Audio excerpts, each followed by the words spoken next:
అందరికీ కూడా నమస్కారాలు. అందరికీ ఆస్తులు డబ్బులు ఉంటాయి, కానీ కొంతమందికే పెట్టే గుణం ఉంటుంది. అలాంటి వాళ్ళల్లో ప్రథముడు మహోన్నత వ్యక్తిగా మనం పొంగూరు నారాయణ గారిని చెప్పుకోవచ్చు.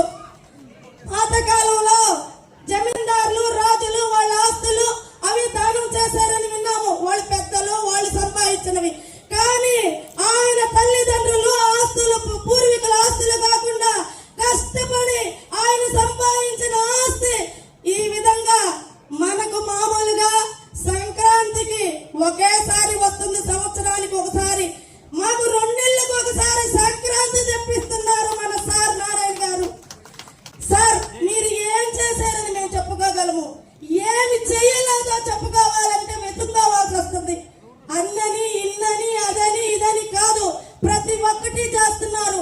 మనం అధికారంలోకి వచ్చాక ప్రభుత్వము గవర్నమెంట్ సొమ్ము ఇచ్చిన హామీలు నెరవేరుస్తుంటే ఇవ్వని హామీలు సొంత నిధులతో ఇచ్చే మహోన్నత వ్యక్తి మీరు. మీ గురించి చెప్పుకోవటం పొగడ్త కాదు. ఎప్పుడు కూడా ప్రతి ఒక్కళ్ళు కూడా సార్ తిట్టినప్పుడు బాధపడతాం, కానీ మరలా సార్లు మనల్ని కానీ అనుకోని పిలవకపోతే చాలా ఏంది మన సార్ కనపడలేదు, మన సార్ పిలవలేదని బాధపడతాం. అంటే సార్కు మన మీద ఉండే ప్రేమాభిమానాలు అయితే మనకి అంతకు మించి సార్ మీద ఉండే ప్రేమాభిమానాలు దీనికి కారణం. సార్ నిజంగా ప్లీజ్ ఇది పొగట్ట కాదు, ఉన్న విషయమే చెప్తున్నా. ఎవరి దగ్గర కన్నా నాయకుల కాడికి మంత్రుల దగ్గరికి పోవాలంటే మనం అపాయింట్మెంట్ తీసుకోవాలి.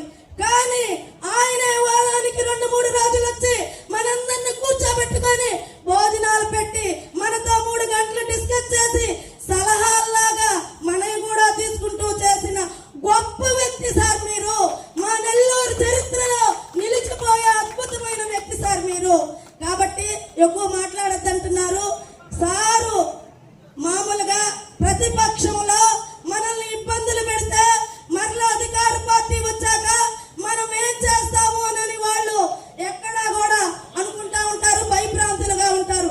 కానీ ఇక్కడ అంతకు మించి భయాందోళనతో ఉంటున్నారు. ఎందుకంటే ఎన్ని అద్భుతాలు చేస్తారో ఈ నారాయణ గారు, ఎంత అభివృద్ధి చేస్తారో ఈ నారాయణ గారు. కాబట్టి ఈ జోలికి ఇంక బాగూడదని నిర్ణయానికి వచ్చేస్తుంటారు. నెల్లూరు చరిత్రలో